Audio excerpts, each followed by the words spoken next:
Hello, everyone, and thank you for tuning in. My name is Dr. Ahmed Rashid Al-Katabi. I go by AR for short, and I'm the research director at UNC School of Government's Environmental Finance Center. Today, I'll be demoing the National Affordability Dashboard that we officially launched last August of 2025. But first, I'd like to do a few things. At first, I want to start with thanking EPA, specifically the multimedia program, for funding the production of the dashboard. And I'd also like to thank the Water Finance Center and the Office of Water's Office of Wastewater Management for hosting me today. I know all of you are excited about the dashboard, and that's what you're here to see. But before I demo it, I'm going to start with a very brief introduction of the organization I represent, who I am, and then give a brief presentation on affordability to set the stage for the dashboard. All right, so the UNC Environmental Finance Center, or EFC for short, we're an initiative within the School of Government that works to support the long-term sustainability of local government environmental utilities.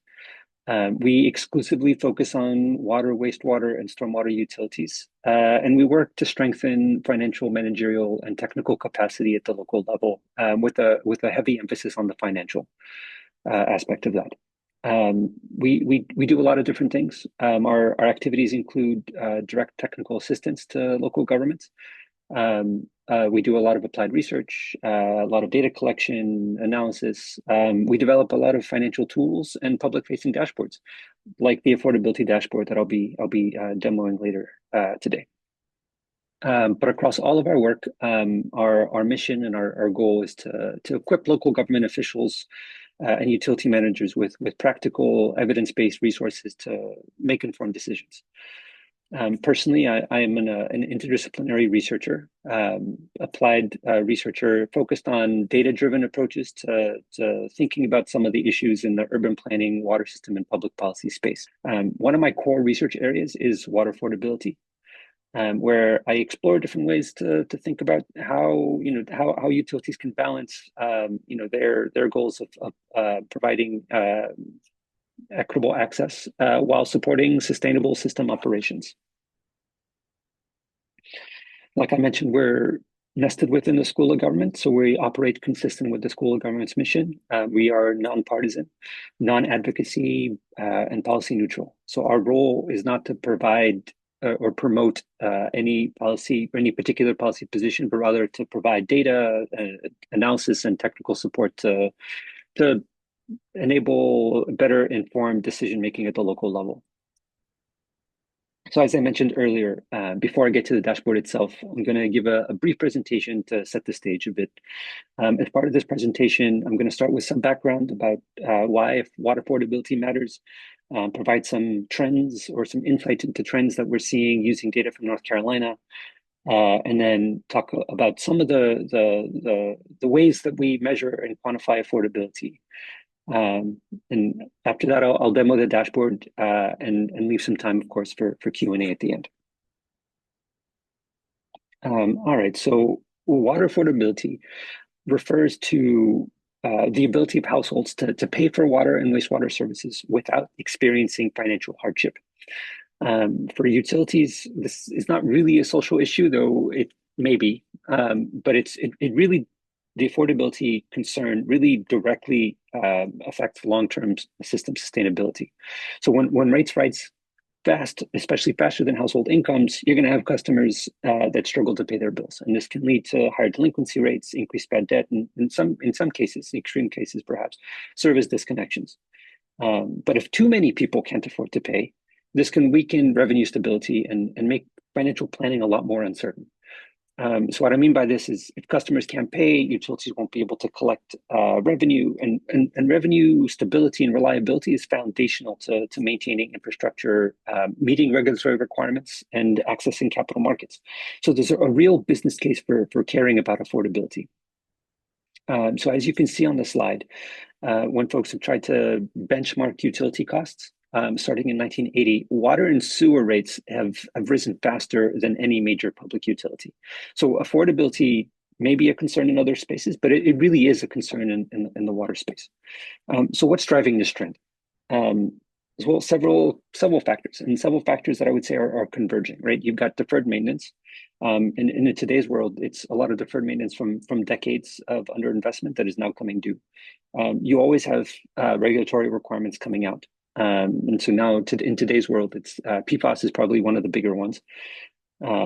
You've got extreme weather events that are happening more frequently, and that's having a substantial impact in many places on repair and resilience costs. And you can think about hurricanes Helene and Milton, right? That I think are still top of mind for at least us in North Carolina. And on top of those, right, and this is probably across sectors, water utilities are contending with rising construction and material costs. So all these together, all these pressures have pushed rates upward, and often faster than household incomes, and in some cases, or in some points in time, faster than inflation. And so all of this brings water affordability to kind of the forefront in the policy space. I just want to note a couple things about rising construction and operating costs. This has changed over time, and the connection between these costs and retail prices is not always obvious, and it's not always immediate. The figure on the slide is from a blog post I wrote towards the end of last year, looking at trends in utility costs relative to CPI or inflation. It shows what the graph shows is year over year percentage changes in both construction costs and operation maintenance costs, as well as inflation. And so the percentage changes reflect how quickly costs are increasing or perhaps decreasing, rather than the total cost level. But you can see, there are two periods where I want to highlight, right? So even before the pandemic, right? So prior to 2020, we saw there was some steady upward pressure in costs, right? That's that first darker box. But after the pandemic, the spikes became a lot more pronounced, especially for construction costs, and that's that second greenish box post 2020. And this volatility matters when input costs, right? So when utility costs, when the cost that utilities are facing rise rapidly, utilities are going to face sudden budget pressures. And what I want to point out is that retail costs, right, the prices that they charge their customers are not always going to be adjusted immediately, and in many cases are not actually adjusted at all to keep paces with those increases. And this is some important implications. It means that rates in many places are lower relative to where they need to be for full cost recovery.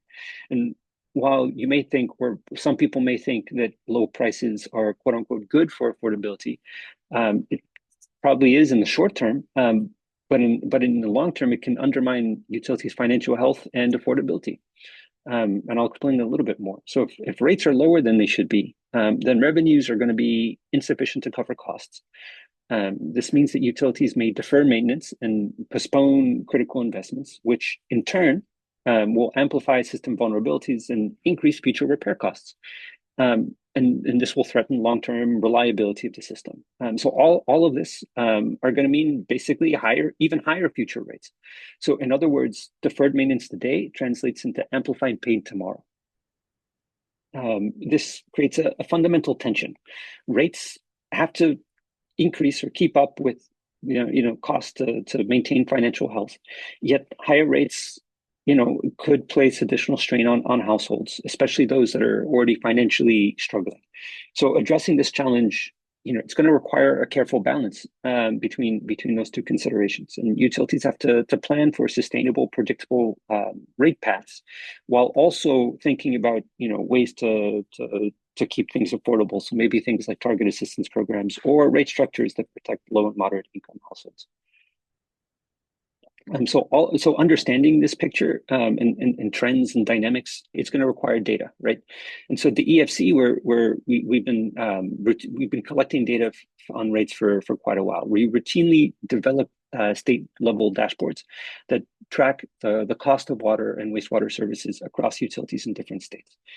These dashboards are meant to help utilities, policymakers, and others not just see rates, but also some of the other indicators of financial health and affordability.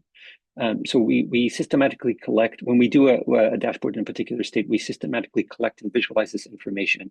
And so we can use this to identify where rates may be insufficient and use it. And this is a tool essentially that can help communicate this to utility managers and local officials or board members that are in charge of making the decision to increase rates.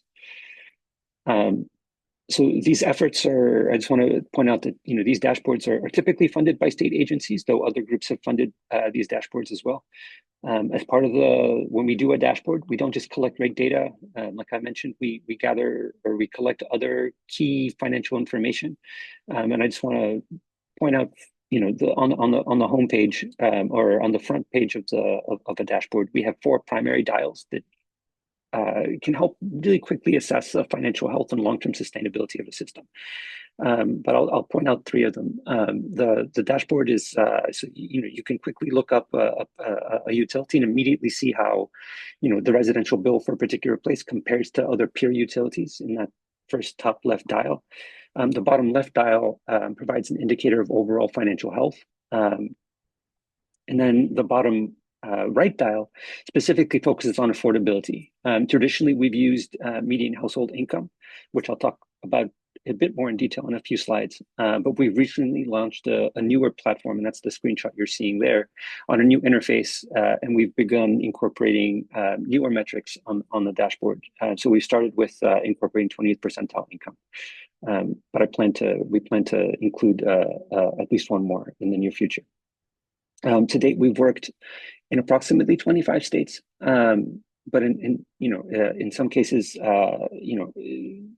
some states ask us to periodically update their dashboard. Some cases, it's states asked us to do a dashboard, and there hasn't been interest from them to update it. But in other places like North Carolina, we have recurring contracts, and we do this on an annual basis. And so when we do it on a relatively frequent basis, this really allows us to track rate changes and financial trends over time, and do draw some interesting insights. I'll just mention that these dashboards are very useful, and especially but one aspect where there needs to be more is that affordability dial, right? And that's it deserves a lot more attention. So that's why we developed the National Affordability Dashboard that I'll be demoing later today. So we created the dashboard to provide a broader ecosystem of resources around affordability and allow for a more comprehensive view of affordability. But I wanted to start with these dashboards for 2 reasons. One, they allow us to conduct interesting research on water rates and draw some interesting insights into trends, which I'll discuss in the context of North Carolina starting on the next slide. But more importantly, they let us leverage all the rate information that we collect that we're planning to feed in and to use to maintain the national affordability over the dashboard over time. So if you're interested, or if you know of states that are interested in having a dashboard developed, please shoot me an email. I would love to talk more. As I mentioned on the previous slide, we've been collecting information on the residential cost of water on an annual basis in North Carolina for many years. And this allows us to leverage these data to understand trends in pricing. So on this slide, what I'm showing is the distribution of retail costs. So essentially, how much water costs at 2 different points in time for utilities across North Carolina. So the first one, and these are histograms. So it's the number of utilities charging particular prices, different price points. What you can see, this is and I'm comparing 2015 to 2025. So what you can see essentially is the red, right? So 2015, the blue is shifted outwards from the red. So over time, services, and this is for water only. So water services become expensive, and this is pretty much across the board. If you look at the summary statistics table, you'll see that the average cost of 5,000 gallons of water for water service was about $32.50 10 years ago in North Carolina, and in 2025, fiscal year 2025, it was approximately $44. So it represents close to a 40% increase over the past decade, right? Similarly, for the combined water, the cost of water and wastewater services, similar trend, right? The distribution shifted outward, so that the blue is to the right of the left. So prices have gone up, right? Cost of service has gone up, and this is if you look at the summary statistics, it's basically a 43% increase from 2015 to 2025. All right. So one question you may have is, well, okay, they increased by basically by 40% over the last decade, but how does this compare to inflation? So to answer that question, preemptively answer that question, the chart on the slide, what I'm showing on the slide is two key trends. So on the left hand side, we have the retail cost of water in dollars for 4,000 gallons of household usage. On the right-hand side, what I'm showing is the CPI, or Consumer Price Index, which basically is a measure of inflation, which I mentioned earlier. Both series are anchored to the same year, so starting in 2015. And this allows us to basically compare percentage changes over time. So in 2015, the average cost of 4,000 gallons of water was $27.50. Again, this is all for North Carolina, and the CPIs for the Southeast region. By 2025, the cost had risen to $38.65. So this is, again, a 40% increase over 10 years. During the same period, overall inflation increased by 37%. So so basically, inflation catches up with the cost of water, essentially. But looking closer at the figure, right? It's not the dynamic get pretty interesting, because it's not that the cost of water has been rising at the same pace of inflation throughout the time period, but rather it's been changing. So before 2020, water costs were rising faster than inflation, meaning households were seeing water bills grow more quickly than their general purchasing power, if you will. But after 2020, particularly in the last 3 years, inflation has been, basically skyrocketing, and this has narrowed the gap between, the cost of water, the growth in the cost of water, and general inflation. So, what ultimately does this mean for households? It means that over the past decade, water bills were rising faster than inflation. So it was putting water bills at the forefront of household expenses. So it was in the lead of what was causing a pinch point. But in more recent years, because general inflation has increased, everything else has gotten expensive, right? And so many families are still feeling the squeeze, even though water bills themselves aren't skyrocketing, right? Many families are still feeling the squeeze because inflation is hitting their budgets across the board, from everything from groceries to energy costs to rent. So when I see this, affordability is still a critical concern, especially for lower income households. And this underscores the importance of utilities to think, the need to think strategically, both in designing rate structures and offering different types of assistance, but all the while making sure that they're collecting enough revenue to maintaining and investing in their systems. So in at least the North Carolina context, and I believe this is probably true in most states, many utilities are not fully covering their costs, and under real financial pressure. And this is very related to what I talked about a few slides ago. So about half of utilities in the state, they have operating revenues below their operating expenses, meaning they aren't fully funding the cost of providing their service, right? So these shortfalls are often driven by aging infrastructure, regulatory requirements, and rising operational costs that I talked about earlier. But when you combine these factors with the increasing cost of capital and ongoing, O&M, or operation maintenance, it's clear that rate increases are inevitable. Utilities are going to need to raise rates to maintain system reliability and invest in the necessary upgrades. So water affordability is, from my perspective, not really going anywhere as a concern. So far, we've covered why affordability matters from an operational perspective, and we've seen that utilities are often struggling to balance keeping service affordable while raising sufficient revenue to maintain their systems. Now I want to spend a few minutes talking about some of the challenges in measuring and quantifying affordability in a given place. So in any given place, and the reason I want to do this is to kind of surface some of the nuances, right, in how these things are measured, and that'll give you a good amount of context for all the things we try to do on the dashboard. So in any given community or in any given place, you'll have a mix of households with different incomes. You can imagine probably having more households at lower income levels and fewer households at higher income levels, and that's what I'm trying to show with that distribution on the slide. And that's a hypothetical income distribution that I just generated. The height of each bar represents the number of households. And then and then you'll see on the x-axis the different income levels. On the far left, it'll be starting with the lowest income level, so that's being measured by census.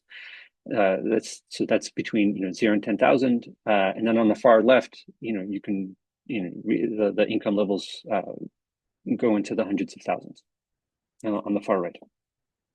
So in practice, we typically, well, there are multiple ways to measure affordability, but most metrics that are trying to get at affordability measure affordability as the cost of service relative to some measure of income.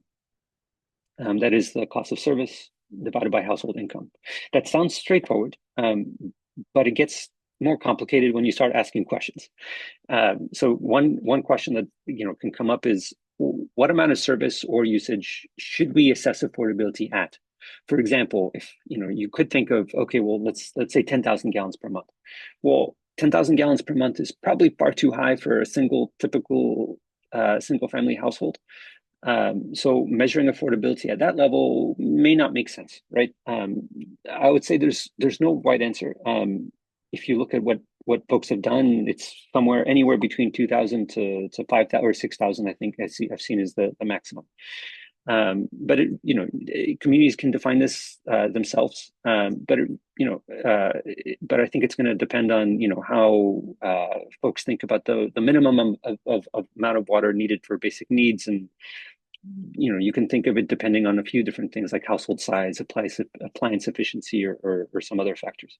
So at the EFC, we define, for the most part, we do all of our affordability analysis at 4,000 gallons per month.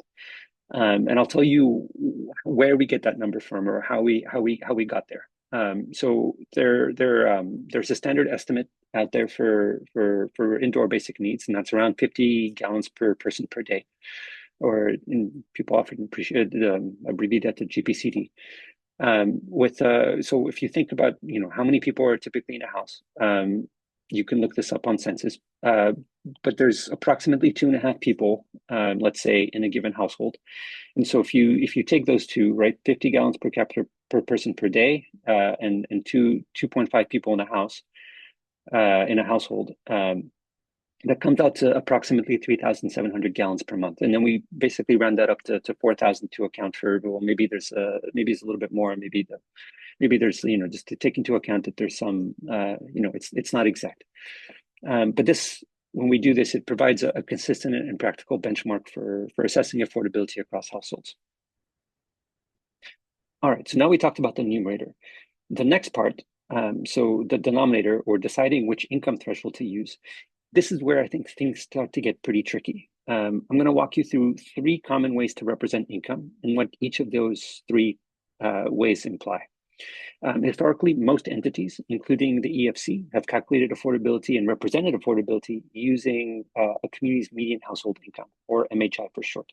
I'll just note that many state agencies still use MHI to define affordability, or in their criteria for eligibility for principal forgiveness.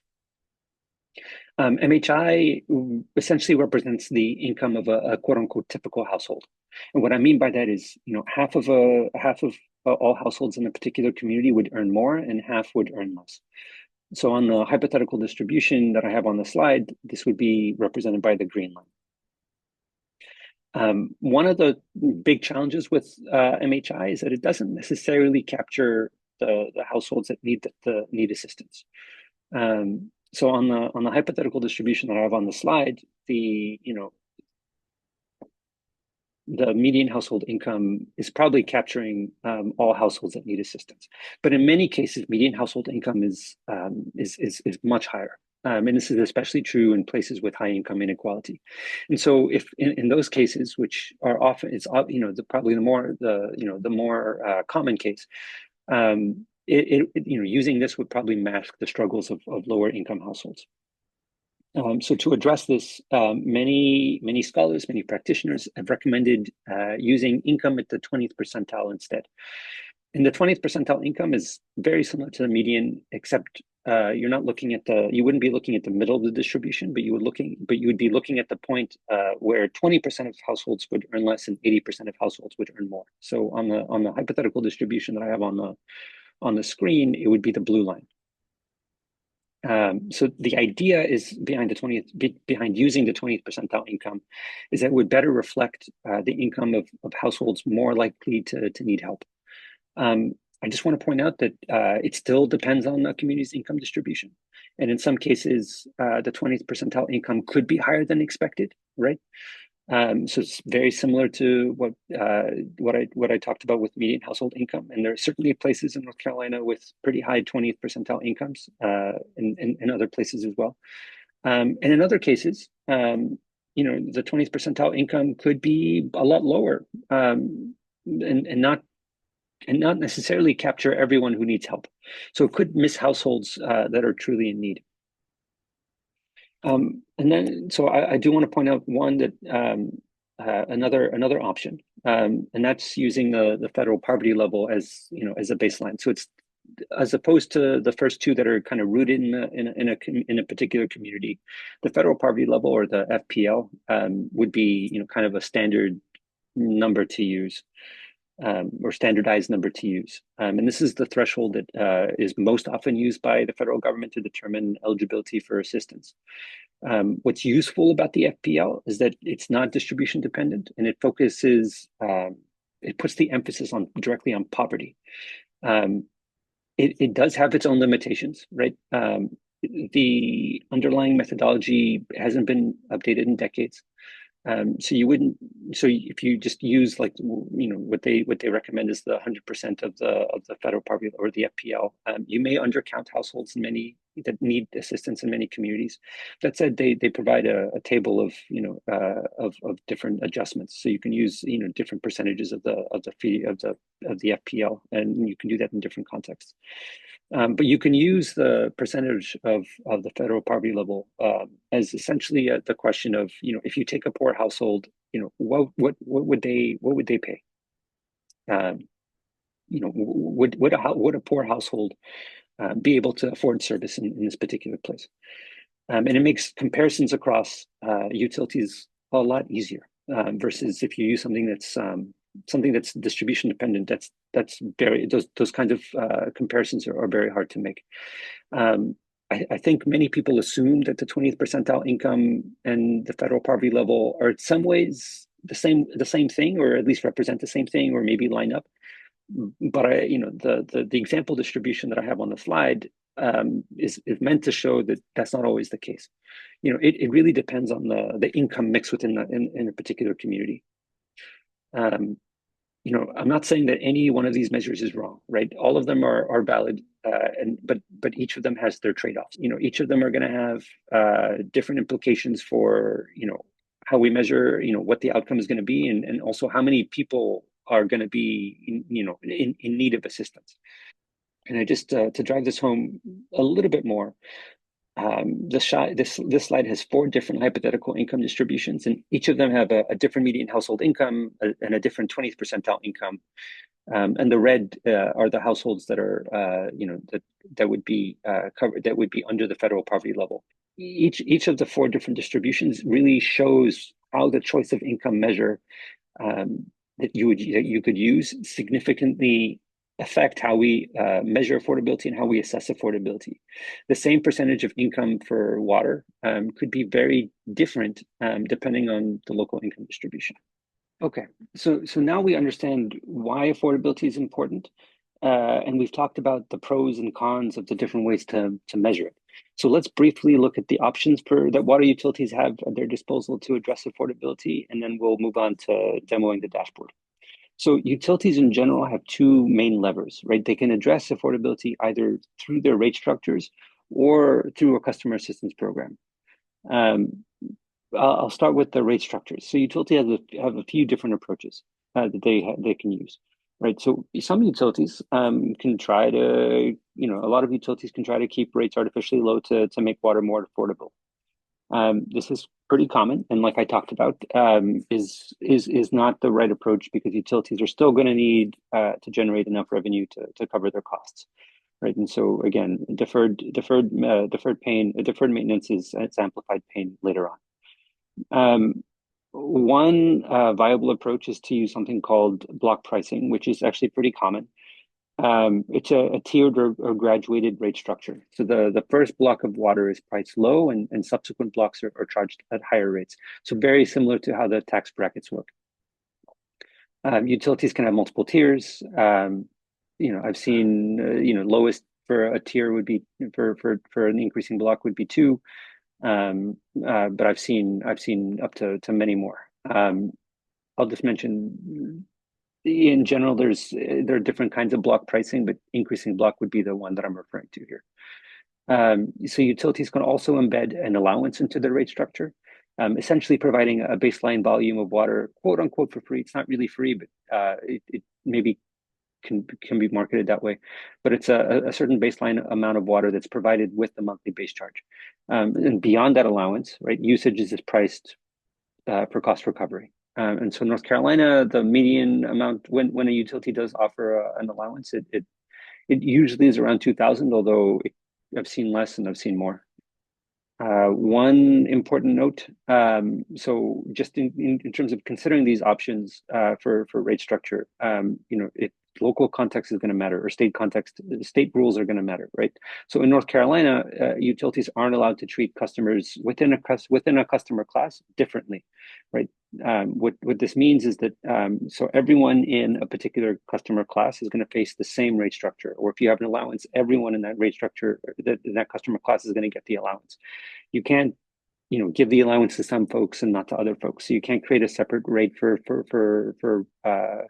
low income households or for elderly customers or something like that. Or you can't do something like budget based billing, which is possible in other states.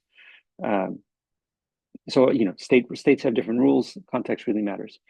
And the same thing is going to apply to the next thing I'm going to talk about. But on the customer assistance program side of things, or CAP side of things, utilities can provide targeted help to households that are in need, right? So they can come up with a list of eligibility criteria and provide some sort of direct assistance. That direct assistance could be recurring in nature or like a one-time hardship support. The biggest limitation in some states for funding these things are going to be whether or not utilities are allowed to use rate revenue to pay for them. In North Carolina, that's not allowed. And so, the options would be either to fund it through the general fund or through some sort of donation-based approach. In other states, right, the rules are going to be different. So in 2017, or the EFC published a report called Navigating Legal Pathways that kind of overviews, at least as current as of 2017, what's allowed and what's not allowed for funding caps. And I know there have been some more recent resources in that space. So, aside from rates and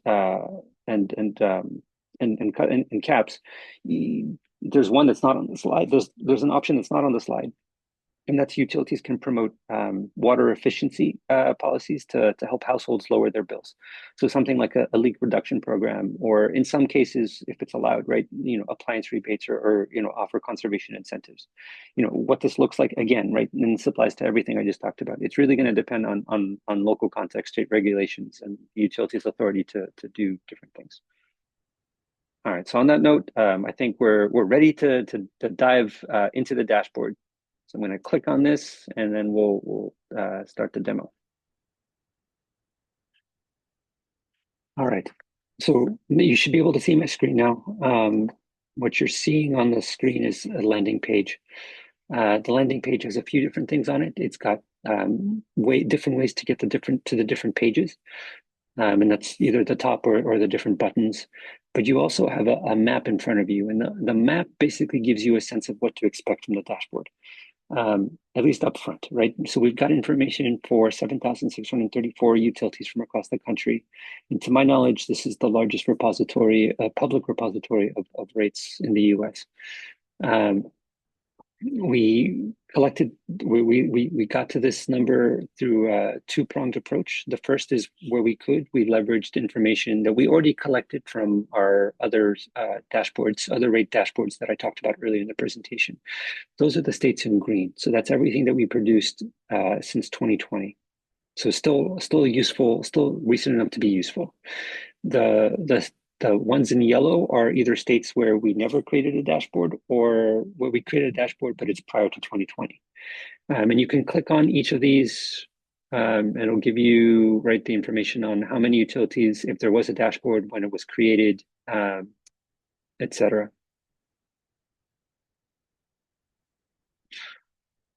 All right, now we can, with that in mind, at least it'll give you a sense of what to expect. Oh, I think I should mention that, for the yellow ones, we sampled, and so those are all information, all rates that are, were in effect last summer, or 2 summers ago, so the summer of 2024. We sampled, we used the stratified random sampling approach. So the number of utilities in each of those states is somewhat proportional. We tried our best to make it proportional to the number of overall utilities in that state. All right, so that gives you a sense of what to expect and how many utilities in each state to expect.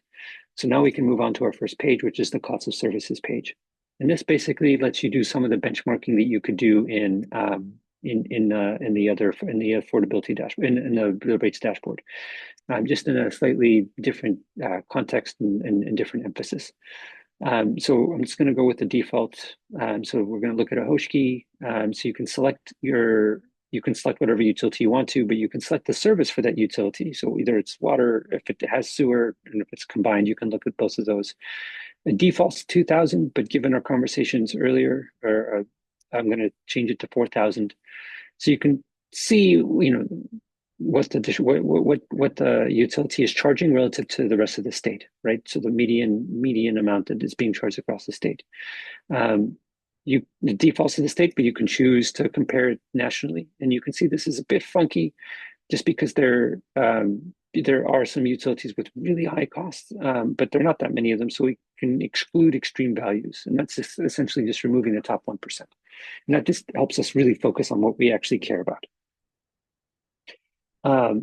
So looking at this, you can see the distribution. So a host key in this sense or in this context is, basically in the middle of the distribution. If you change the water service to the sewer service, the picture changes a little bit because they charge more than the median, and the same for combined. But we can go back to our water just for the sake of example.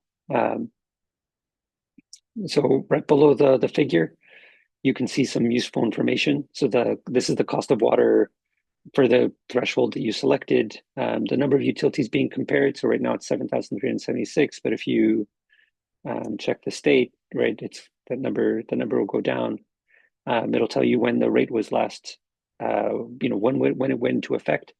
If what the PWS ID is, or the Public Water System identifier, and that comes from the SIDWIS, or Safe Drinking Water Act information system, and also from SIDWIS we pull the numbers of customers served. If there is an allowance, in this case there is not, but it'll display here. You can also filter by utility size. So in this case, there's customer served is 2,300, so you probably would want to compare this utility to others in that same category. So you could select that to do some benchmarking.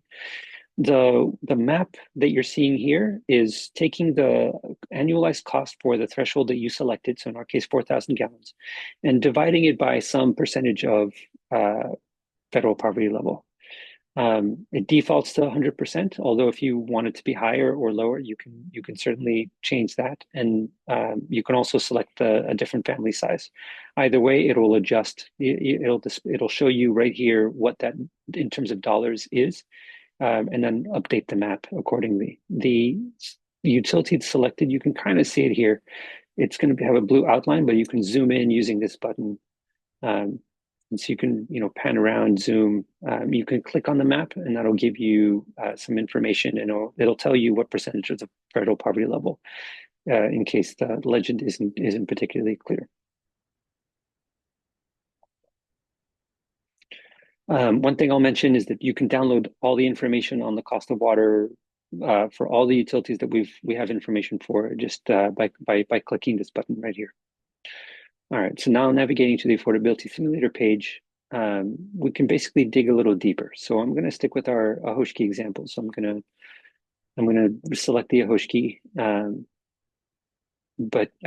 So I know these graphs are a bit hard to digest, so I'm going to walk you through them and also walk you through some of the inputs. So the first thing you would input after selecting your census place is what service you'd like to model. This is just for modeling purposes. It doesn't really do anything. It's just more for your own kind of records. So at the end of all this, you can download a graph, and it's nice to keep track of what situations you are actually modeling. The input monthly bill. So this is where you would actually take information from the previous page. Let's say, so you would say, it costs $35.26, and this is for water only. So you could come here and say $35.26, and you can simulate either a actual dollar amount increase, so $3 more, or a percentage increase. Whatever you do, it'll spit out and tell you what the proposed monthly bill is after you do that. And then you can select an affordability threshold. And I'll come back to this. But looking at the graphs, you got two, one for the original scenario, so that's the 35.26, and then the second one for the 38.26 being the alternative scenario. You've got all the different income buckets from 0 to 10,000, meaning the smaller one, all the way up. We're not showing all of the income buckets, but we show all the way up to 40 to 45,000. And this is basically at least the beginning part of how the census breaks this out. All the red bars are basically, what's beneath the 100% of the federal poverty level. All the blue bars are what's above. But I'm going to come back to the bars in a second. I find it useful to start off with the green line. The green line basically tells you the number of households in each of the income buckets. So in this example, or in this community, you've got 215 households earning, somewhere between $0 and $10,000 every year. And then you've got 207 households earning between 10,000 and 50,000, and so on. But going back to that first one, so that 215 households, that represents 10% or 10.63% of all households in this community. And if you go down and hover over the green bar or the red bar, you'll see, how this translates into percentage of income spent. So again, 10%, 10.63% of households.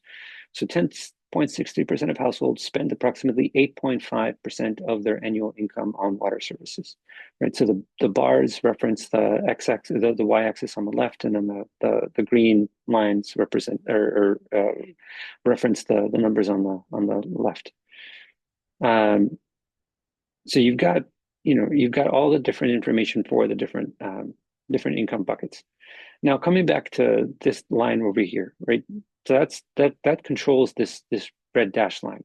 So early in the presentation, I kind of completely avoided the interpretation of I talked about how to calculate affordability metrics, but I didn't go into detail, or I didn't do the next thing, which is, well, so once you have your percentage of annual income, what's affordable, what's not affordable.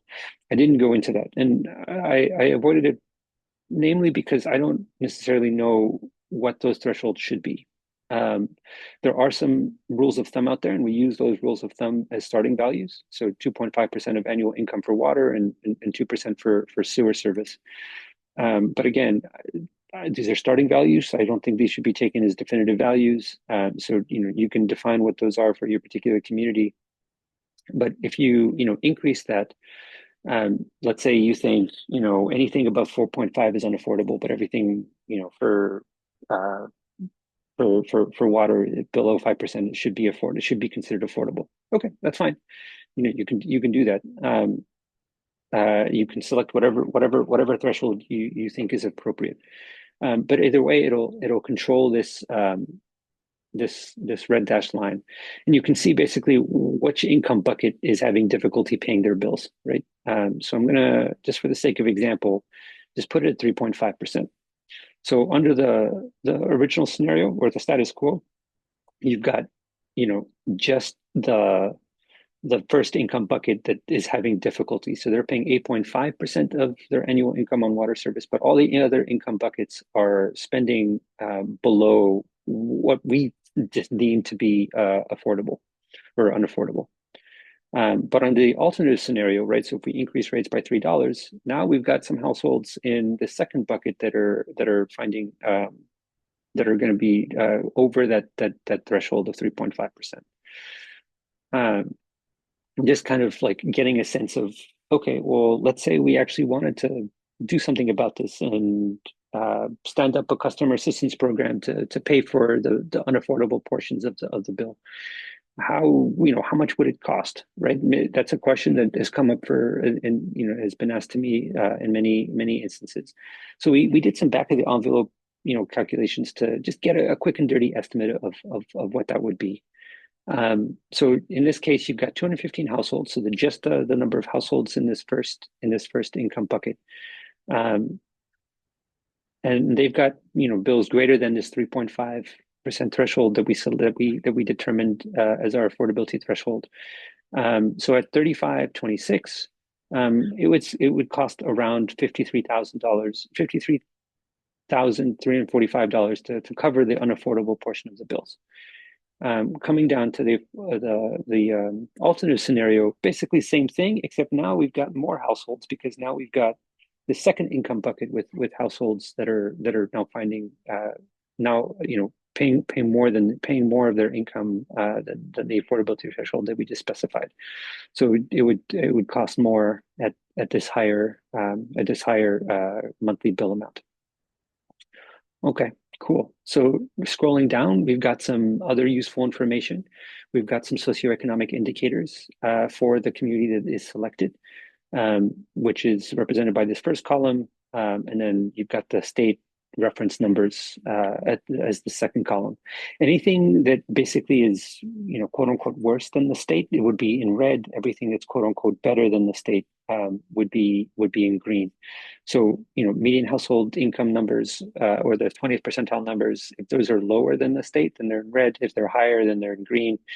And the opposite for these other metrics. So if you have a higher percentage of households below poverty, then it's worse than the state. So it'll be in red, and the same for the other ones.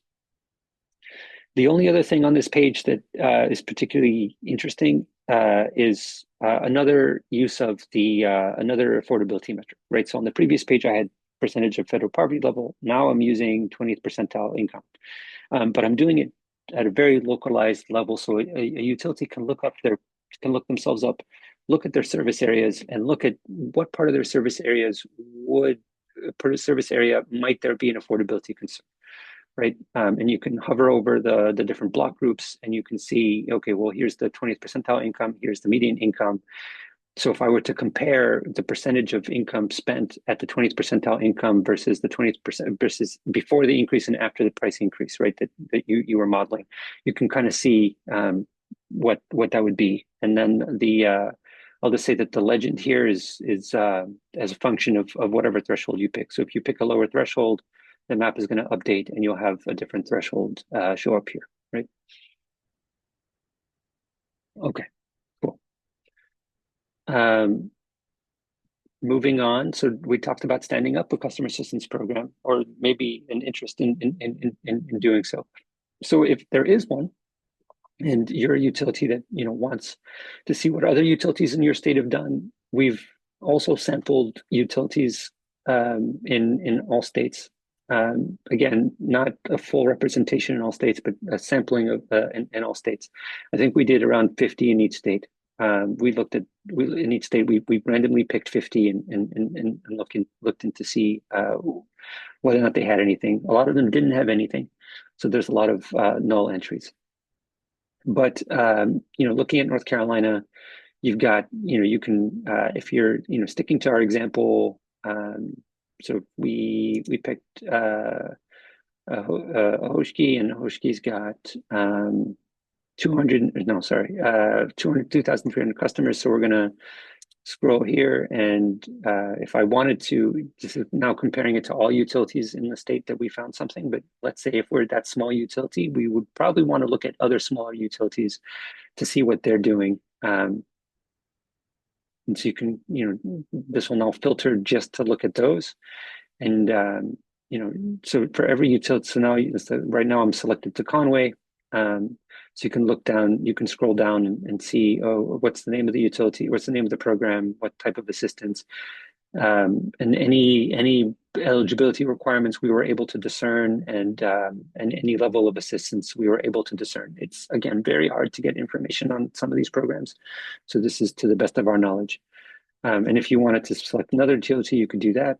And then you could scroll down to see what information is available for that utility.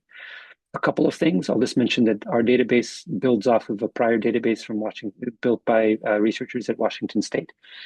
And we expanded significantly. And then the other thing I'll mention is that if you are a utility with information that's on here that needs to be corrected, or if you have information that's not on here and you want it to be on here, we highly encourage you to take this to send it to us. You can do it in a couple different ways. You can, if you click the brief survey, it'll take you to a very short one-page Qualtrics survey that you fill it out, you send it to us. We get it. We can look at, we can verify information and include it, and then, or you can send us an email. And if you click this one, it'll open up an email that's already addressed to us, and it'll in the body of the email be pre-populated so that it'll literally say, it'll ask you for the different fields that we want, or that we display in the dashboard, and all you have to do is type up answers and then hit send, and we'll get it, and we can get that information in here. Like the previous page or the cost of services page, you can download all of our CAPS information. Just click this button and you'll have all of our information, everything that we've collected. And then last but not least, there's a learn more page. And this is other resources that either EFC has produced, or research that we've produced, or other national resources. So one of the more popular ones is the Navigating Legal Pathways document that I referenced earlier. You can click here and navigate to it. And you've got a few. EPA's produced a ton of resources, but we have a few here that are can be of interest. So on that note, I'm going to end my presentation and open it up for questions.